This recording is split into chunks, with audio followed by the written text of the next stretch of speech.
Hey everyone, what is going on? Elvis here. So I recently found out that GTA as a whole entire franchise has made over $3 billion. That is an insane amount of money. Today I want to talk about just the fact that, if a company can make $3 billion, then they clearly have some super fans. Today I wanted to talk about the most expensive things that super fans have purchased in-game. We're not talking about just GTA. We're talking about in lots of different games like Diablo 3, Dota, and some other shit that we haven't even heard of before. So, by the way, I'm joined with my friend Midget as well. Hey, Elvis. To give you some perspective on how much that actually is, the chances of you actually building a $1 billion business is 0.00006% chance. Alrighty, so let's jump into this, dude, because there's some crazy stuff. So here's some real world things, just so you understand how much $3 billion is actually worth. So you could buy a small fleet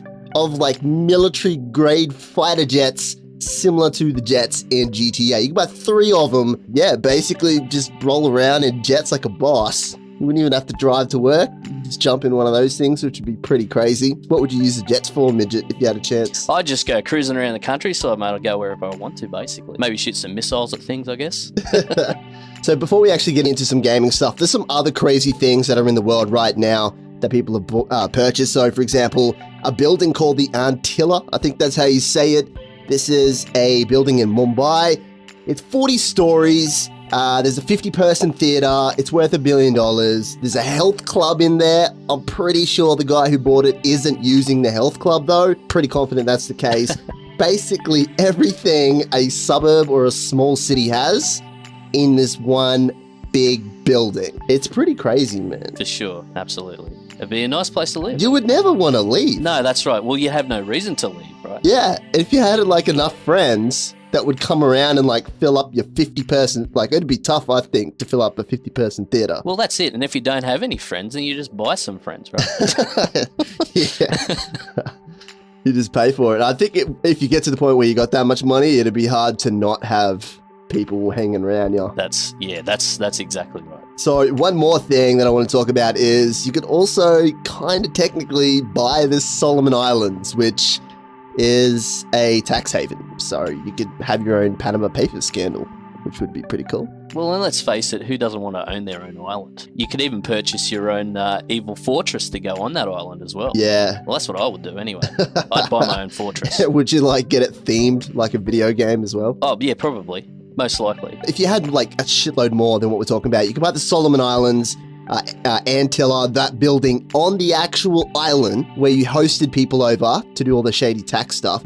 Plus, you could get them from where they are to your island to come hang out with your jets. That's a fantastic idea, mate. That could definitely be a good way to spend your money, I'd say. It's a full circle. That's real world stuff. You can see how much money this actually is. So let's talk about actual like game franchises that you could buy before we get into the stupid individual items people have purchased. Let's talk about what you could buy in terms of companies and stuff. So, well, Minecraft was purchased by Microsoft for $2.5 billion, which is obviously a lot of bones there. Even after purchasing that, you could still purchase 18.5 million copies of said Minecraft with the leftover change of 500 million. If you bought all your, 18.5 million friends, you could all give them all a copy of Minecraft. I don't think either of us have ever played Minecraft. Have you ever played Minecraft before? I have never played Minecraft, no. Okay, me neither. So the reason why it's relevant is because it's kind of like buying a generation. Yeah, no, it is really a game that's taken over a whole generation of kids, I guess. It's like Lego. It's like the modern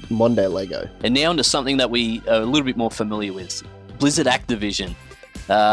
These guys own 6 franchises, and essentially you could purchase one of those franchises. So you could basically buy Heroes of the Storm if you wanted to, which is great. What do you think about that, Alvin? Yeah, so technically, all Blizzard franchises aren't made equal. Things like Hearthstone make a ton of money, but let's just say they were hypothetically all equal. Yeah, you could buy I'd buy Diablo 3. I would buy Overwatch myself. Great game, obviously. We're really waiting for that to come out, full release. But Overwatch, I think, would be my purchase. I think that's got the most promise. It's pretty good. Yeah, it's really one of the most fun Blizzard games. Now, speaking of Diablo 3, let's talk about some of the stupidest, well, I shouldn't say stupidest, but just some of the craziest things people have actually purchased inside of games. We're talking about virtual items with real world money. It's pretty nuts. So let's just start off with Diablo 3. We've got an item called the Majestic Thrasher. Now, if you guys didn't hear about this, I actually did remember hearing about this when it first happened. Now, this person sold this amulet on the auction house, and if you're a little bit later on in Diablo 3, you might not know, but they used to have a real money auction house and an auction house in general. Essentially, this guy sold this ridiculously good amulet that you're seeing now on the screen. He sold it for 200 billion Diablo 3 gold. If you don't know, man, like that's the equivalent of $8,000 US. I really, yeah. It's pretty crazy, eh? Yeah, that's just crazy, you know.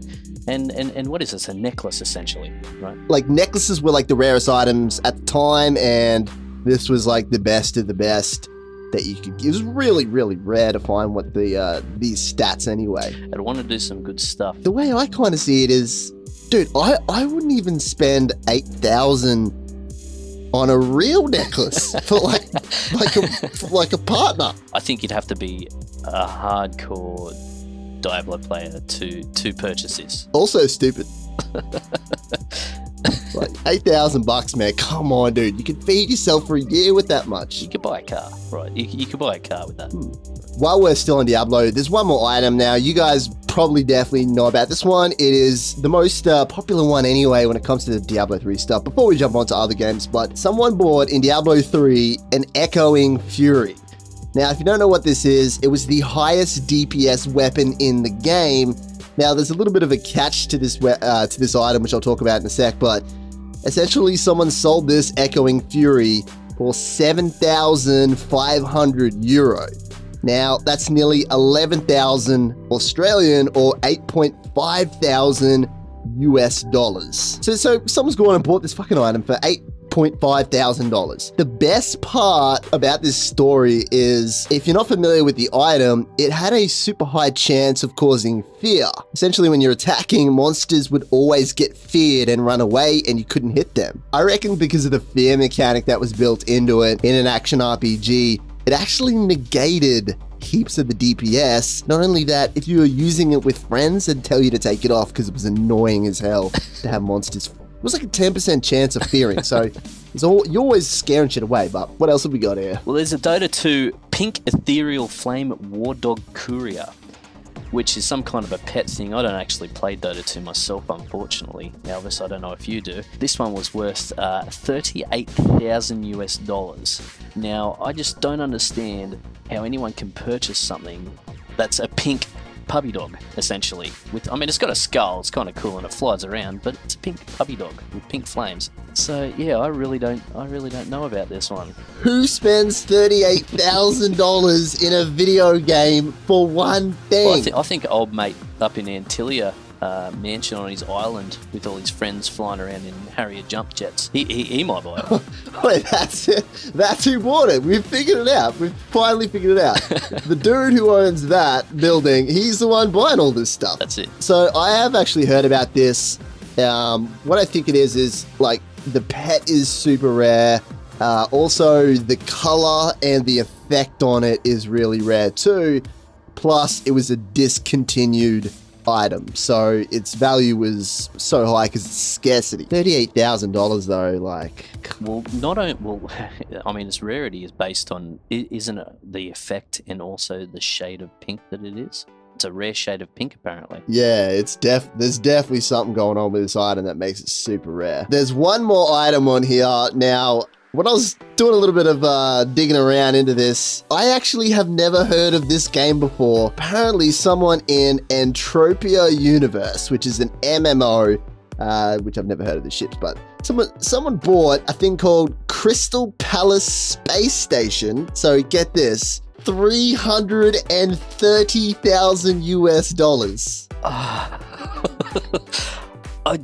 Yeah. $330,000. Oh my god. So you could buy a house with this. Oh, that's right. You could buy quite a nice house with this. He's sitting there, he's like, okay, I've got $330,000.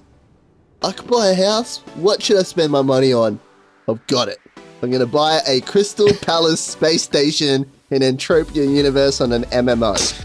And the fact is, Elvis, Entropia Universe, who's heard of this? Might get some flames. I'll put on my flame suit right now. But what is Entropia Universe? Who's heard of it?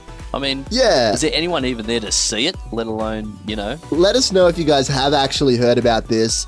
And tell us if the game still... I'd be surprised if the game still exists. But there's a little bit more to the story. So his name's Buzz Eric Lightyear, which... Great name. It's also... There's an in-game economy as well. So... This was more like an investment, the way I understand it. So it suggested that, you know, you can sell items through this space station for real money. So it was an investment that he made, a $330 $330,000 US investment. We couldn't get on to Buzz Eric Lightyear, but we don't know if he made his money back on the investment, but I got a good feeling he didn't. That is just... I don't know how people can, like, he must have been high, or I'm lost for words. I can't fathom how someone could spend that much money on such a useless thing. I really think, Elvis, that we've really put it down to one person purchasing all these items. It's old mate up in Antillia, his island, with his jump jets and all his mates. Bloody old mate in Antilla. He's the one. He's the only person not affected. Yeah. I think this guy's crazy. I think this is a stupid amount of money. But anyway, guys, thanks for joining us for another video. What do you think about this? Have you even heard about this game before? Let us know and subscribe. Catch you next time. Thanks, everyone. Thanks, Elvis, for having me on. Hopefully, we'll do some more shows like this. And yeah, see you all later. See you guys.